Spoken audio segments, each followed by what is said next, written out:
Matagal nang nangyari ang video na ito pero gusto ko lang maging paalala at babala sa mga Filipino, lalong-lalo na sa mga OFW dahil guys, kamakailan ito ang naging kapalaran ng dalawang Pilipino na binitay sa bansang China. Eto kasi guys na makikita nyo ay hindi nyo talaga aakalain na may makikita sa mga dalang cellphone ng isang pasahero dahil bagong-bago at silyado. Okay. Like new? 16 dah.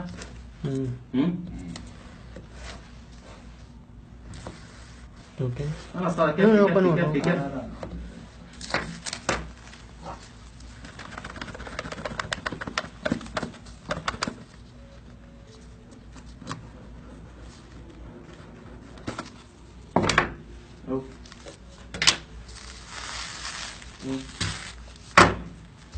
Same.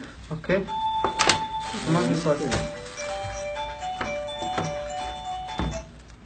Like new? يلا خير.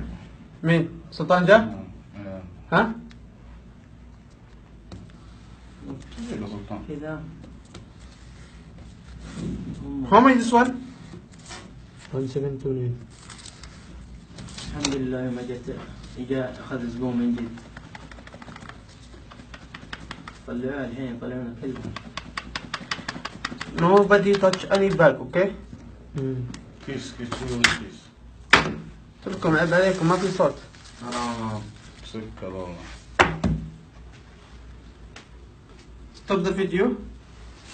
Kaya guys, kapag may magpapadala sa inyo na galing sa Pilipinas at kahit kaibigan nyo pa ito or baka bago nyo palang nakilala sa social media, ay wag na wag kayong papaya guys kapag may pinapadala sa inyo, lalo na kapag hindi nyo ito talagang kilala. Kahit inaalok pa kayo ng malaking pera, dahil guys, baka humantong din kayo sa ganito.